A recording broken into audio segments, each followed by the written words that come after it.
오늘 본문도 좀 유명한 본문입니다.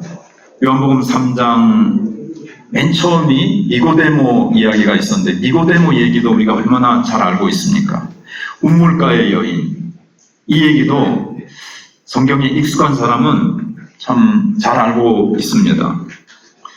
근데 3장 할 때 말씀드린 것처럼 익숙한 구절일수록 우리가 좀 다 알다 보니까 은혜 받고 거기서 오늘 하나님이 주시는 깊은 뭔가 이 귀한 진리를 내가 받고, 야, 놀랍구나. 주님의 말씀이 참 놀랍구나. 주님이 놀라우신 분이구나. 이거를 깨닫고 가기가 쉽지 않다는 거예요. 익숙하니까. 그래서 그 점을 우리가 이제 예배드리고 성경 읽고 성경 공부할 때 주의해야 될 내용입니다. 지금 예수님은 운물가의 한 여자와 얘기를 이제 나누시는 내용입니다. 제자들은 어디 갔습니까? 잠깐 사마리아 동네에 먹을 것을 사러 다 들어가 버렸습니다. 그래서 예수님 혼자 피곤하셔서 우물가에 앉아 계시는데 한 여자가 정오에 물을 기르러 나오는 거예요.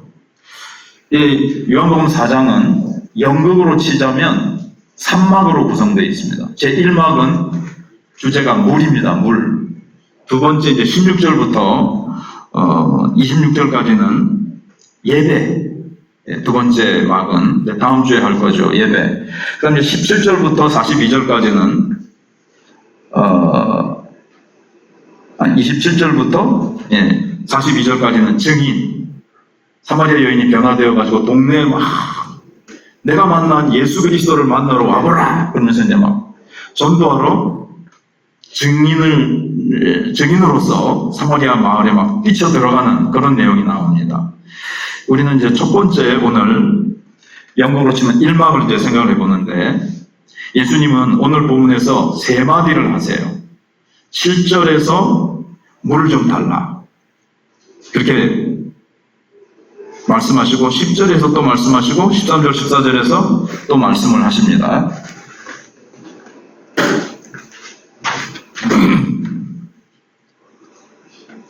근데 이제 예수님의 이 세 마디를 오늘 이제 생각을 해보려고 하는 겁니다. 첫째가, 물을 좀 달라. 7절에 이제 그렇게 말씀하시죠.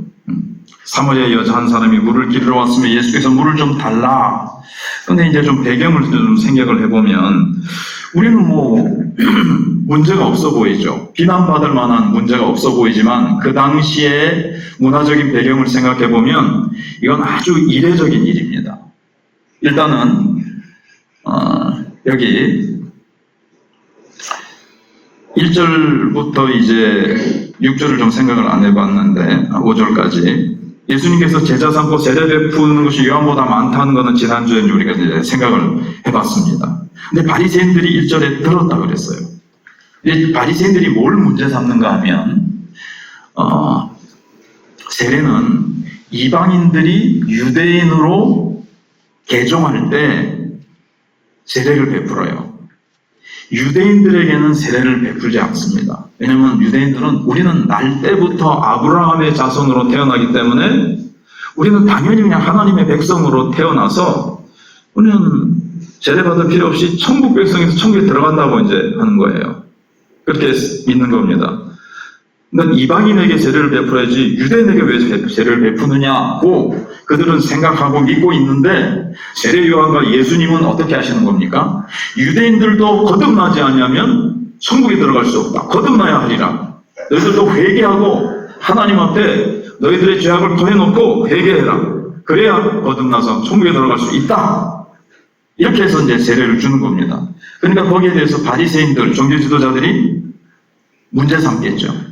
그래서 세례 요한이나 예수님을 2단이다, 3단이다, 지금으로 하면 막 그렇게 하겠죠. 그러니까 이제 여기에서부터 지금 충돌이 일어나는 것을 예수님은 좀 피하시는 겁니다. 십자가를 예수님이 지실 때가 아직 안 됐으니까요. 그래서 3절에 예수님이 유대를 떠나사 예루살렘 성전, 종교 지도자들이 모여있는 유대를 떠나서 다시 갈릴리로 가실세. 이제 3년 동안 예수님은 이 갈릴리, 어떻게 보면 예루살렘은 도시라고 보면 이제 촌동네예요, 촌동네. 예. 막 엘리트들, 막 지식이 많고 종교 지도자들이 많아가지고 이러쿵저러쿵 따지는 사람보다는요, 아주 그냥 가난하고 그냥 농부들, 어부들, 이게 막 마음이 순수하고 순박하고 좀 그렇잖아요. 그래서 그 갈릴리로 사역지를 이제 옮기십니다. 근데 유대에서 갈릴리로 가려고 하면 4절에 있는 대로 사마리아를 통과해야 되는 거예요. 근데 유대인들은 사마리아인들을 사람 취급을 안 해요. 옳은 사람 취급을 안 하고 아주 더럽고 추잡고 우리가 상종할 사람이 아니다. 이제 이렇게 보는 거죠. 그래서 상종하지 않는다는 얘기가 9절에 나오잖아요. 사마리아 유대인 나에게 물을 달라 하나이까 그러니까 이는 유대인이 사마리아인과 상종하지 아니함이러라. 왜냐하면 역사적이고 종교적인 이유가 있어서 그렇습니다. 역사적으로는 요즘 새벽에 아모스서를 보는데 북이스라엘은 역사적으로 하나님 앞에 이제 계속 말씀대로 살지 못하고 범죄해서 하나님이 이제 아수르에게 이제 패망하게 하시거든요. 아수르는 이제 막 본토민들을 막 끌고 가가지고 막 이렇게 여기저기에 흩어버리고 그래서 다른 민족과 막 섞이게 하는 거예요.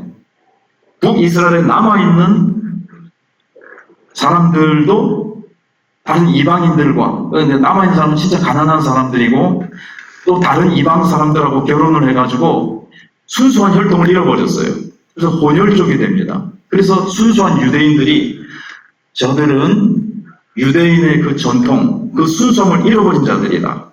역사적으로 그렇게 된 거예요. 혈통적으로. 그 다음에 종교적으로는 남쪽에 예루살렘 성전이 있잖아요.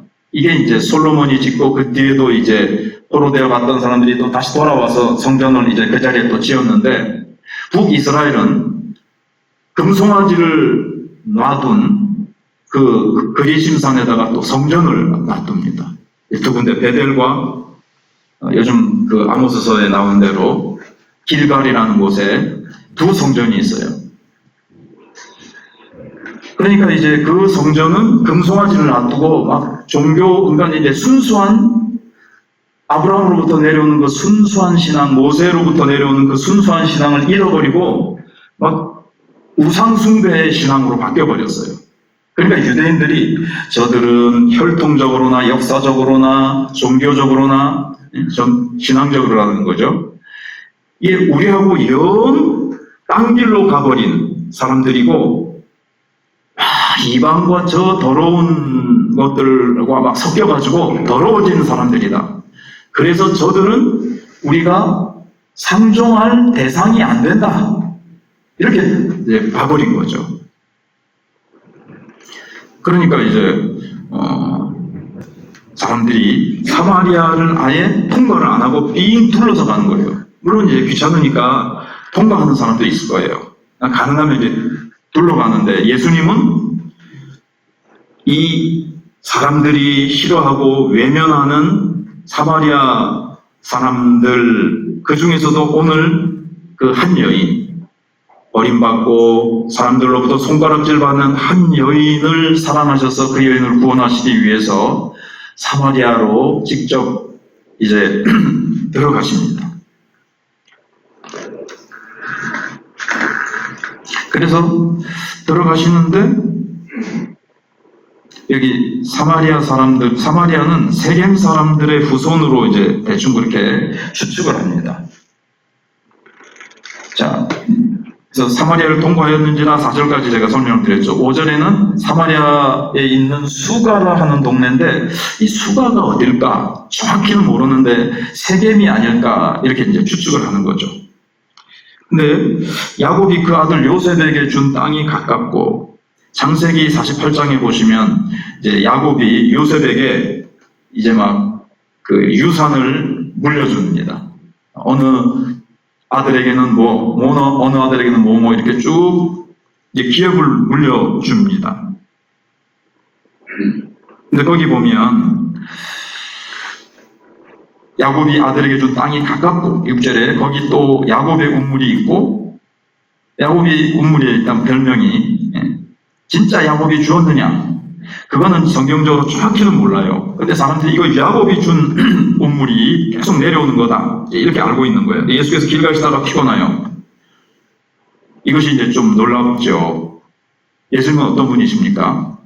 요한복음 1장에 말씀이십니다. 천지를 창조하신 말씀이십니다.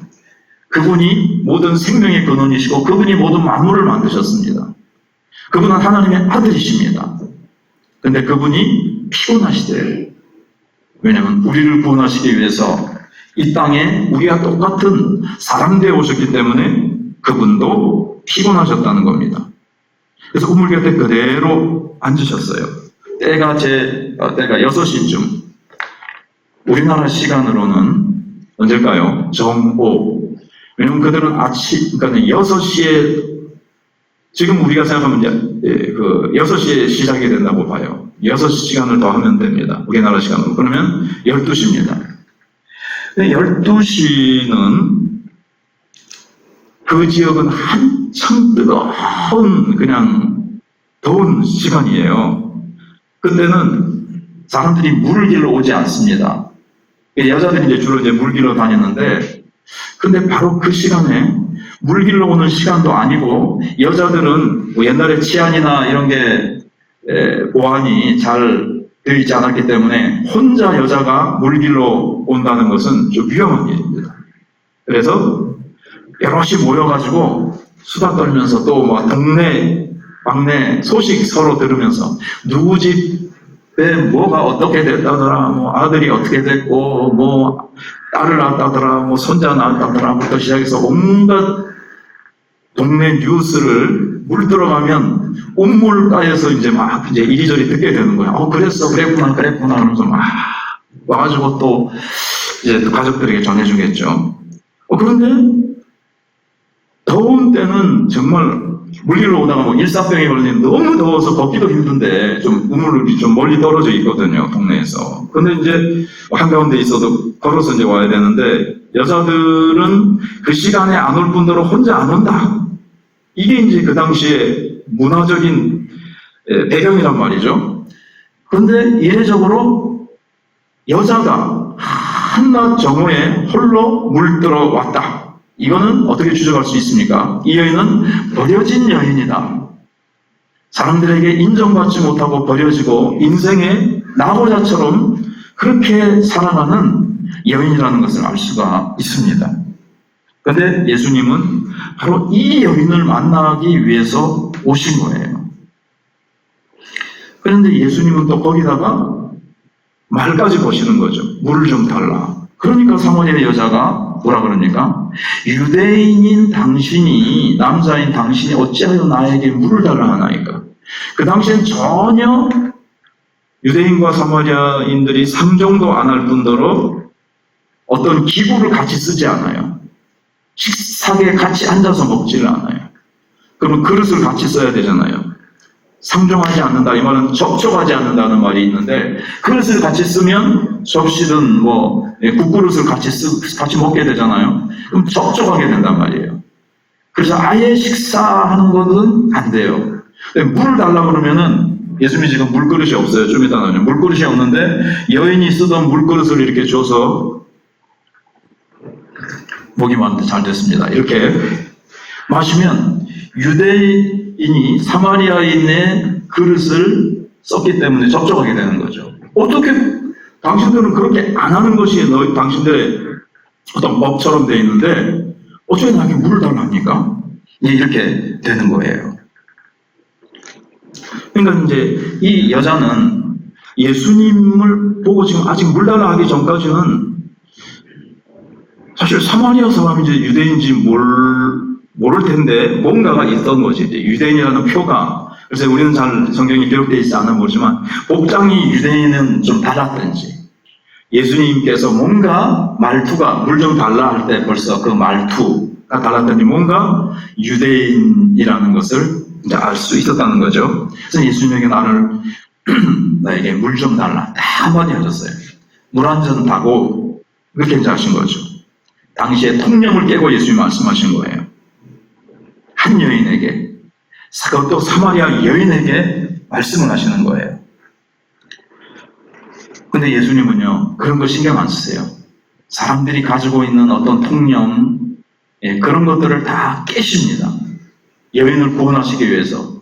이렇게 되면 사람들에게 이런 말 들을 텐데, 저런 비난을 들을 텐데, 예수님은 한 여인의 영혼을 불쌍히 여기셔서 그 여인을 구원하시기 위해서 모든 것을 깨고 뛰어넘으시는 거예요.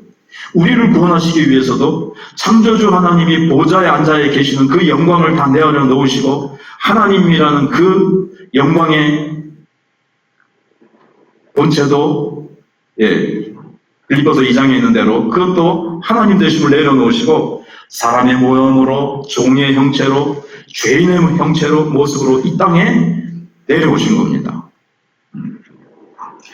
근데 예수님 그런 거 신경 안 쓰시고요. 물길로 온 여인에게 이제 말씀을 이제 건네시는데 8절이 이제 뭔가를 이제 설명해 주고 있죠. 제자들이 먹을 것을 사러 그 동네에 들어갔습니다. 예수님 혼자 이제 계시다는 것을 이제 알 수가 있습니다. 그리고 9절에서 유대인들 당신들은 우리하고 상종하지 않는데 왜 그래요? 그리고 이제 제가 이제 앞으로 쭉 배경 설명을 드렸습니다. 뭐 그런 얘기 다 얘기하면서요. 그래서 저는 둘 사이에는요, 역사적으로도요, 막 서로 공격하고 서로 성전을 가지고 이제 막 싸우고 막 더럽히고 그런 사건이 있었어요.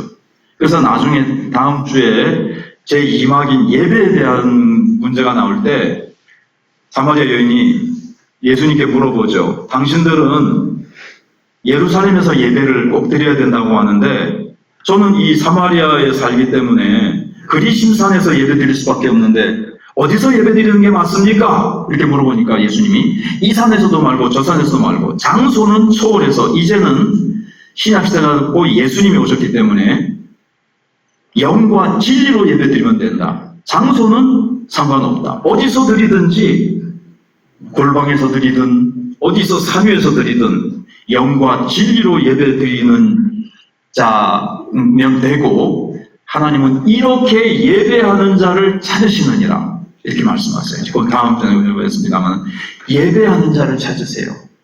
예배하는 자를 하나님이 예배하는 자를 얼마나 기뻐하시고 자 그래가지고 이제 그런 사이가 이제 안 좋단 말이에요. 근데 유대인 예수님이 물을 달라고 하시니까 참 이 여인은 의아해한 거죠. 근데 보세요. 예수님은 또 한 가지 생각을 해보면요. 사람들이 이 여인을 비천하고 버림받은 여인이고 더러운 여인이고 참 죄 많은 여인이라고 해서 상대를 안 하는데 예수님은 가서 가까이 하시고 접근하시고 대화하시고 구원으로 이끄시려고 가서 이야기를 거신단 말이죠. 그런가 하면 3장 앞에는 니고데모가 찾아왔어요. 근데 그러니까 이제 예수님의 여러 종류를 얘기하는 거죠. 거기서는 예수님을 찾아오기도 하고 여기는 예수님이 찾아가시기도 하고 전도는요 다른 사람이 찾아왔어서 내가 전도할 수도 있고 또 내가 때에 따라서는 가서 전도해야 되고 하는데 예수님을 보세요. 니고데모 어떤 사람이었습니까? 엘리트였고 종교 지도자였고 국회의원이었고 공부를 많이 한 사람이었고 이스라엘의 높은 스승 선생이었고 율법학자였고 이렇게 최고의 어떤 사회적으로도 볼 때도 최고의 높은 지위에 있는 사람이었습니다. 바리새인이었으니까 종교 지도자로서 깨끗하다고 사람들에게 생각을 했겠죠. 근데 이 여인은 정반대의 사람이죠. 성도 다르죠. 남성, 여성, 지위도 다르고 공부한 거나 사람들로부터 생각하는 인지도나 인정받는 것도 다 정반대의 사람이에요. 근데 예수님은 상관없습니다. 예수님은 높은 사람이든 낮은 사람이든 부자든 가난한 사람이든 뭐 천한 사람이든 사람들로부터 귀중히 여기던 사람은 주님은 그것을 가리지 아니하시고 예수님은 중심을 보시고 누구든지 복음을 전해서 그 영혼을 구원하시고자 하시는 거예요. 우리는 어떤 경향이 있는가 하면 나는 참 가난하고 어려운 처지에 있는 사람들한테는 내가 접근해서 그런 사람 보면 난 마음이 막 찢어지는 것 같아. 그래서 그런 사람에게 가서는 이렇게 접근해서 복음을 정할 수 있는데, 뭐 저기 막 너무 좋은 집에 공부도 많이 하고 좋은 차 굴리고 좋은 집에서 막 공부도 많이 한 사람한테 그리고 막 거기다가 거만 떨고 벼만 떨고 지 부자라고 막 사람들 무시하고 나는 그런 사람한테는 나는 못 가겠더라 이럴 수 있거든요. 어떤 사람은 또 가난하고 비천한 사람들 뭐 예를 들어보는 겁니다. 그런 사람보다는 공부 많이 하고 막 똑똑하고 부자고 잘난 사람들한테 가서 또 복음을 나는 그 사람들한테서 복음을 전하겠다. 이럴 수가 있겠죠. 근데 예수님은 그 모든 것을 가리지 않으시고 우리는 제외시키는 사람이 있어요. 저런 인간은 내가 참 상대도 하기 싫다. 근데 예수님은 그러지 않으셨다는 거예요. 아무도 상대하지 않으려고 하는 사람, 밤에 찾아온 엘리트든 누구든지 예수님은 그와 대화하시면서 그를 영적으로 다 끌어올리세요.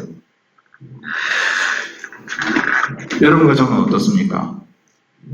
우리는 누구에게 좀 전도하기 힘든 대상이 있습니까? 그런 부류? 난 공부를 못했겠는데 공부 많이 한 사람하고 전도했다가는 내가 괜히 내가 공격당하고 대답도 못하고 내가 괜히 망신당할라 이러십니까? 예수님처럼 누구에게든지 내가 아는 만큼 예수 믿으세요. 내가 만난 예수님은 만나보니까 내가 이런 분입니다. 나를 변화시켜 주시고 나에게 참 기쁨과 참된 인생의 목적을 주신 분이십니다. 그거만 전하면 돼요. 누가 역사하세요? 성령이 역사하실 것을 믿고 성령님 의지하고 사람을 두려워하지 마시고 내 힘으로 하는 게 아니거든요. 왜 언제 두려움이 생기냐면 내 힘으로 하려고 그러면 두려움이 생겨요. 빌 브렛 박사님이 우리가 전도할 때 두려움이 생기는 것은 기도하라는 신호다. 그 두려움은 기도할 때 성령에 사로잡힐 때 이제 그 두려움이 이제 사라지니까요. 자, 또 반대의 경우도 있어요. 우리가 얘기를 이제 하러 가는 대상이 있는데 어떤 분은 그 자신이 예수님 앞에 나오기를 힘들어하는 대상이 있습니다. 나 죄 많이 지었는데 나같이 비천한 자, 나같이 망가진 자를 내가 예수 앞에 나간다고 해서 예수님이 나를 받아주시겠어? 그런데 자존감이 너무 낮고 너무 열등감이 심하고 나는 죄인이야 몹쓸 죄인이야 이런 죄인을 하나님이 어떻게 내가 나간들 하나님이 어떻게 나를 받아주시겠어? 이렇게 생각하면서 예수 앞에 나오지 못하는 자들도 있어요. 그들에게는 예수님은 아무나 나오라고 하신다. 과거가 어떠했든 어떤 삶을 살았든 어떤 신분의 사람이든 어디에서 왔든 어떤 삶을 살았든 상관하지 아니하시고 수고하고 무거운 짐진 자들을 다 내게로 오라 주님은 그렇게 초청하신다. 하나님은 당신을 사랑하셔서 당신을 위해서 이 땅에 다녀가신 분이시다. 그러면서 당신을 위해서 십자가에 죽기까지 하신 분이시라면서 그런 분들은 우리가 이제 그렇게 전도를 잘 해야 되겠죠. 자.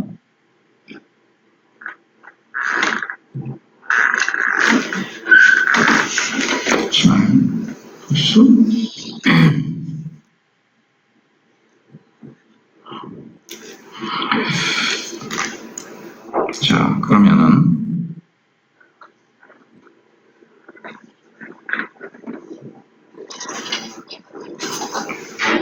제가 원고를 보고하다 하잖아요.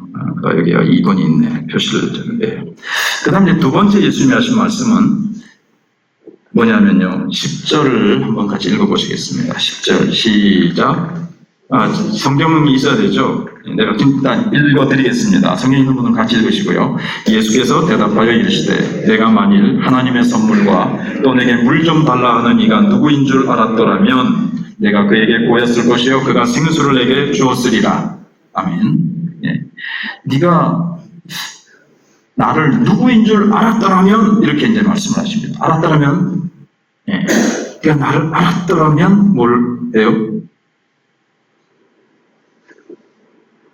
네가 그에게 구했을 것이라는 거예요. 뭐를요? 하나님의 선물과 하나님 하나님. 일단 누군 줄 알았더라면, 예수님이 누군 줄 알아야 되겠고, 그렇더라면 네가 나에게 생수를 구했을 텐데.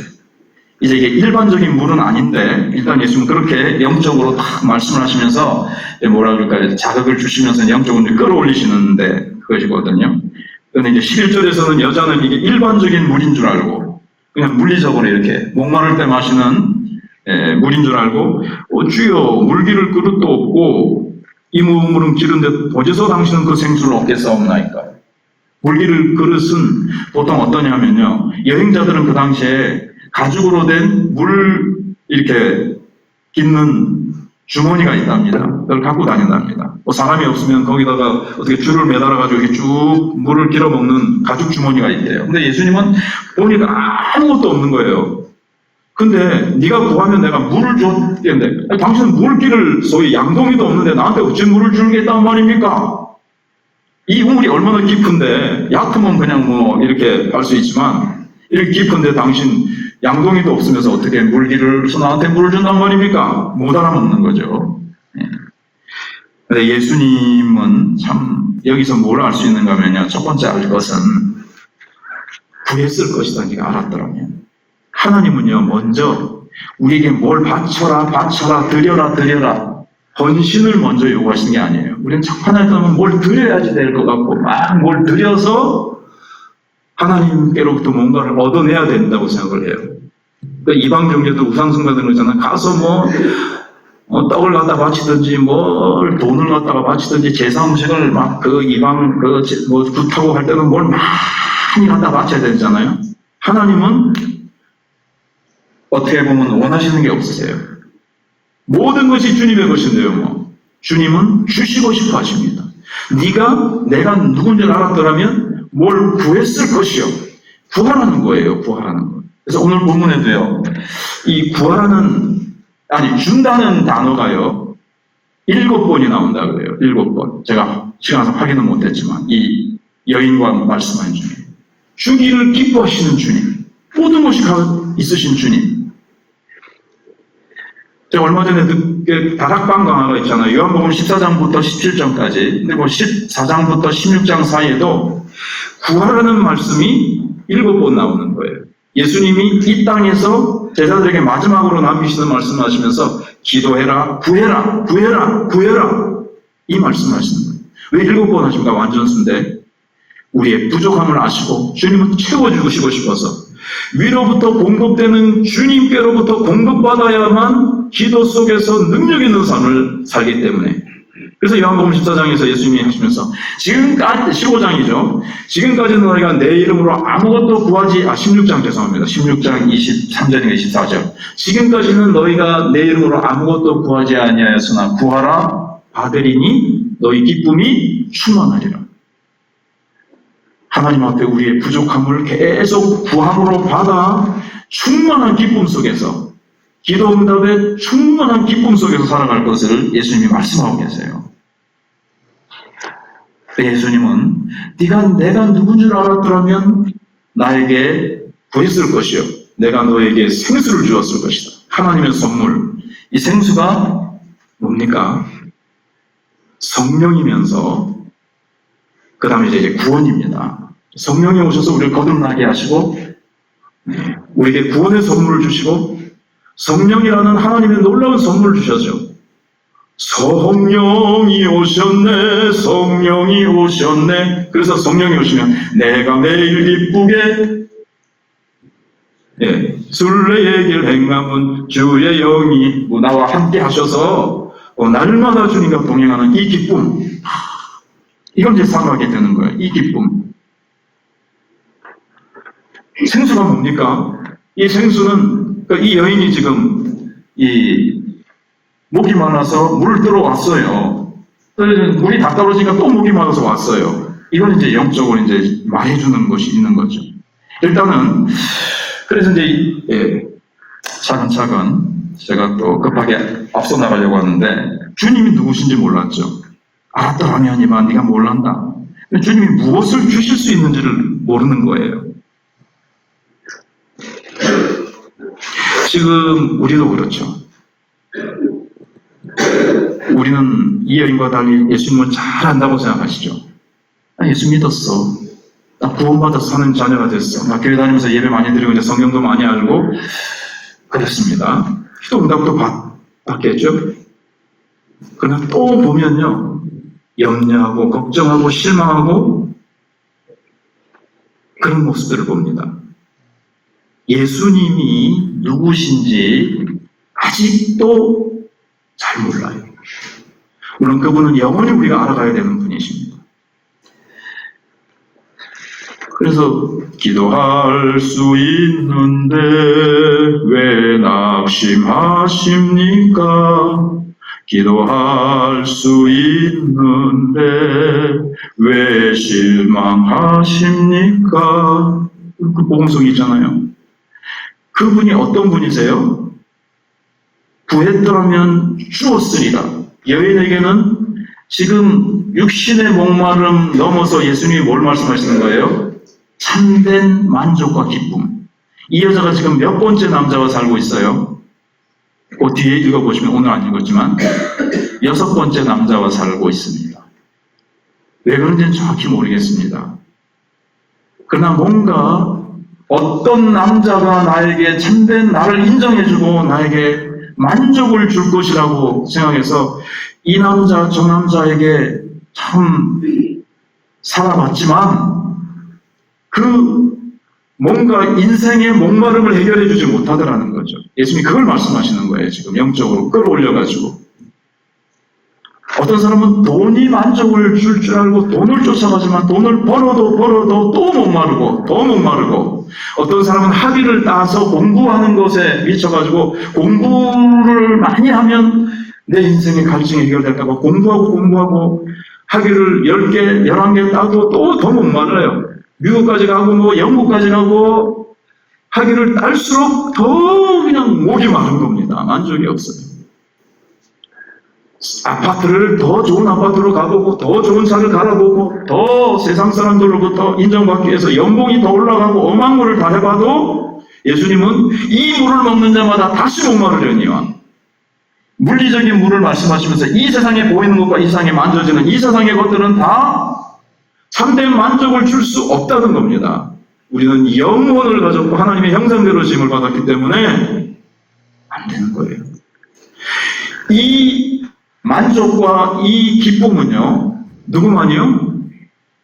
그가 누군 줄 알았더라면 그에게 구하였을 것이요, 예수님만이 주실 수 있는 겁니다. 예수 외에 이 세상 어떤 물을 취한다 할지라도 바닷물을 마시면 마실수록 더 목이 마르고 목이 타는 것처럼 이 세상의 것은 그래요.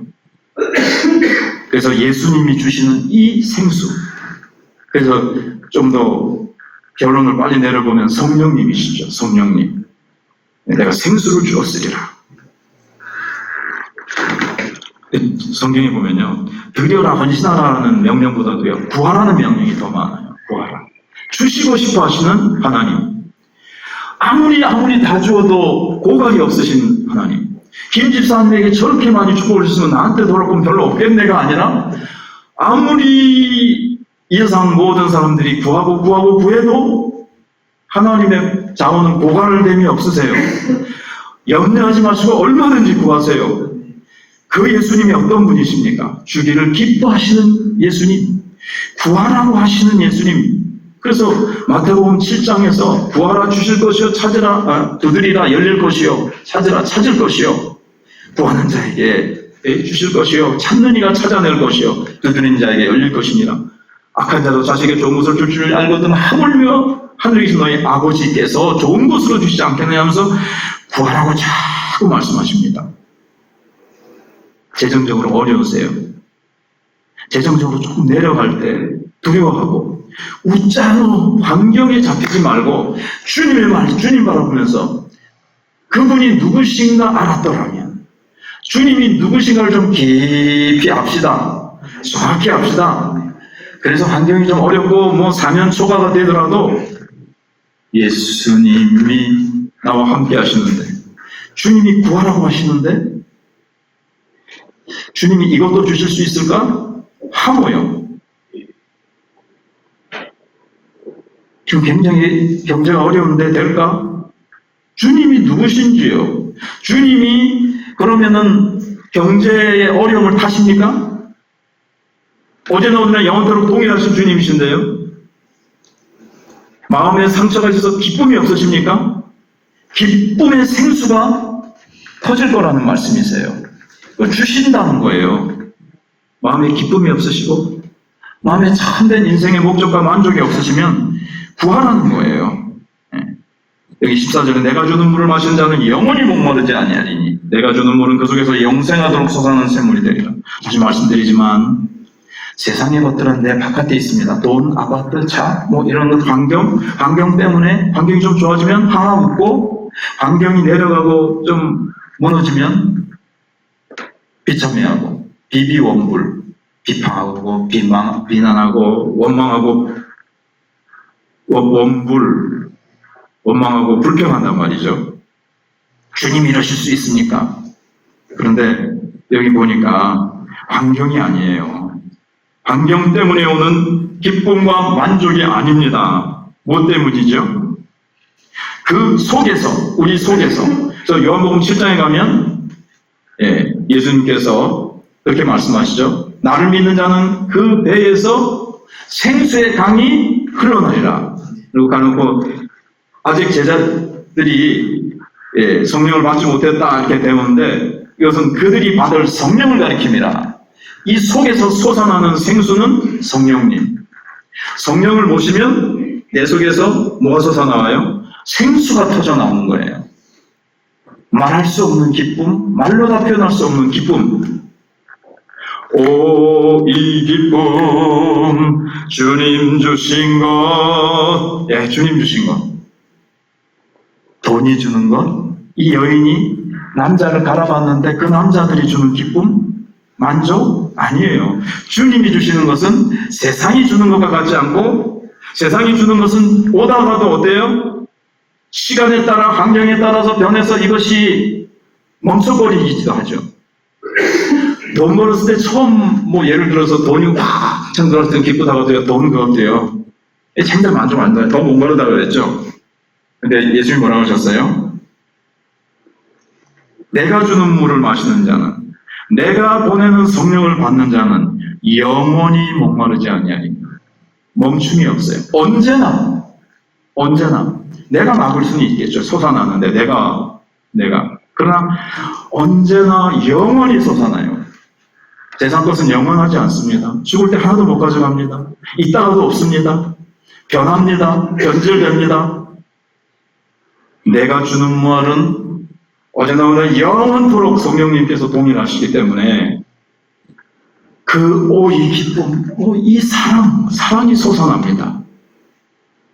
내가 만들어낸 사랑이 아니고 뭐뭐 때문에 내가 얻어내서 쥐어짜는 사랑이 아니고 성령님께서 아가페의 사랑을 내 속에서 계속 퐁퐁퐁 솟아난다 그랬어요. 그리고 요한복음 7장에서는 생수의 강이 흘러나리라. 쫄쫄쫄쫄 흐르는 내물에는 강이 흘러나리라. 할소리도 부흥사명내에 강이 흘러나리라. 두 번 해야 아멘 하시는, 세 번 하면 더 크게 하시고, 자, 흘러나리라. 믿으십니까? 예수님이 하신 말씀이 거짓말 아니죠? 솟아나고 계십니까? 이게 솟아나고 있어요. 그걸 믿음으로 인정하고, 또 또 말씀을 드리겠지만, 여러분, 그렇게 하지 마세요. 제가 생수의 강의, 성령 다 받으셨죠?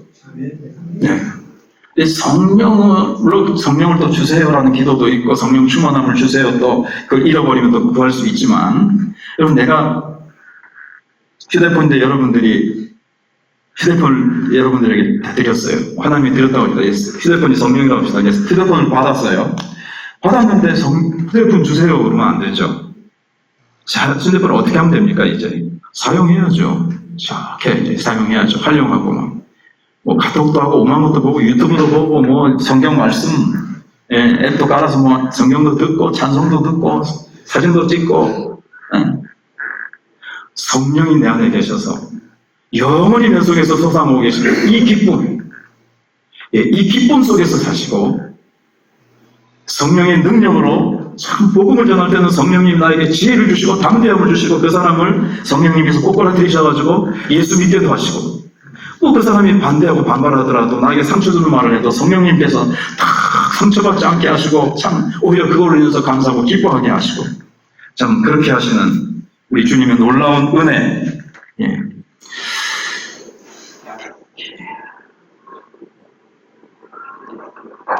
그 은혜를 늘 누리시면서 살아가시길 바랍니다. 네. 비슷한 말씀이 예레미야 2장 13절의 마지막으로 그런 말씀이 있어요. 예레미야에게 이 백성이 나에게 두 가지 죄를 지었는데 하나는 이 채워도 채워지지 않는 물탱크를 하나 만들었다는 거예요. 그 다음에 거기에 구멍이 났다는 거예요. 인생을 설명하는 거죠. 주님이 주시는 그 은혜가 아닌 자기가 자기의 만족과 기쁨을 위해서 물탱크를 만들어요. 어떤 사람은 돈이라는 것, 학이라는 것, 명예라는 것, 그 물탱크를 만드는데 거기에는 뭐가 있어요? 밑이 빠졌어요. 깨져가지고 구멍이 났단 말이죠. 갔다가 많이 채웁니다. 어떻게 됐어요? 다시 또 와보니까 바닥으로 다 새버리고 구멍으로 새버리고 비어있어요. 또 못 모르죠. 갔다가 채워도 채워지지 않는 그런 저수지를 내 백성이 만들었다. 이게 그렇게 지적하고 있습니다. 우리도 같은 일을 합니다. 우리도 같은 일을 해요. 이걸 하면 행복할 거야. 아무리 수고하고 노력해도 앞에서 말씀드린 내용이지만 만족이 없습니다. 여러분, 사람에게서 만족을 찾을 수 없습니다.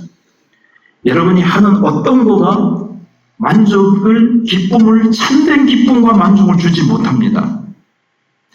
찾았다 이거다.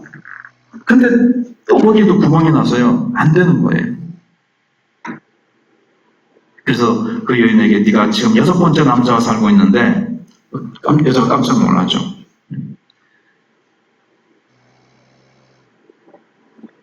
그러니까 결론적으로 오늘 붙잡고 가야 될 게 뭘까요? 저도 그렇습니다. 요즘 저도 예수님을 더 깊이 알아야지. 그 예수님이 어떤 분이신지. 그럼 내 모든 것을 더 맡길 수가 있고요. 그분에게 구할 수가 있어요. 여러분 어떤 걸 염려하십니까? 지금 뭐가 걱정이 되십니까? 여러분들이 지금 뭐가 때문에 힘들어 하십니까? 그분을 정말 알았더라면 그분에게 여러분들이 구하는 삶을 살 것이요. 그분은 자신의 보화창고를 열고 우리를 기뻐하시고 사랑하사 얼마든지 주시기를 기뻐하십니다. 주실 수 있는 능력이 있으신 분이십니다. 그런데 우리는 이게 될까? 이런 것도 주실까? 그분을 무시하는 겁니까? 그분을 왜 깎아내리십니까? 전능하신 분이시고 예수 그리스도는 말씀이시고 말씀으로 우주를 창조하신 분이시고 우리의 생명이 되시고 우리의 빛이 되시는 분이십니다. 우리 속에 성령을 보내셔서 우리가 항상 기뻐하며 감사하며 인생의 참된 목적을 찾고 살아갈 수 있도록 하시는 이 좋으신 예수님, 그분이 내 안에 들어와 계십니다.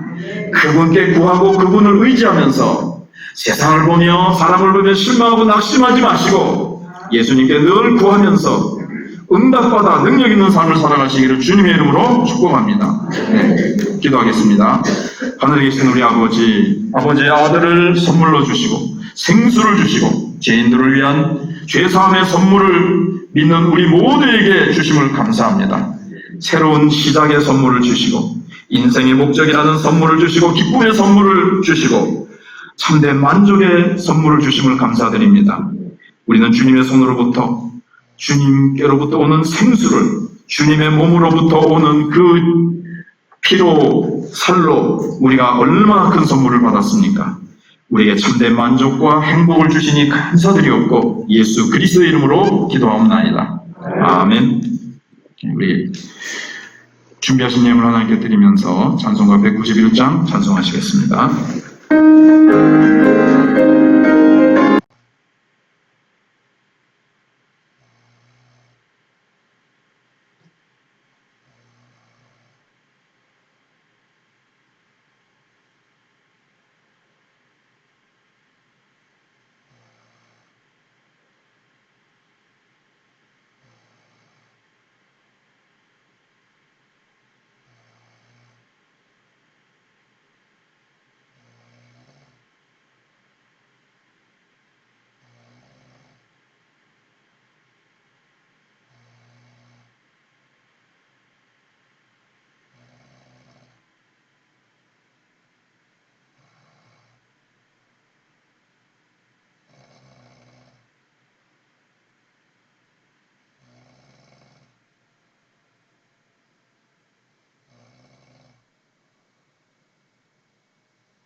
말씀.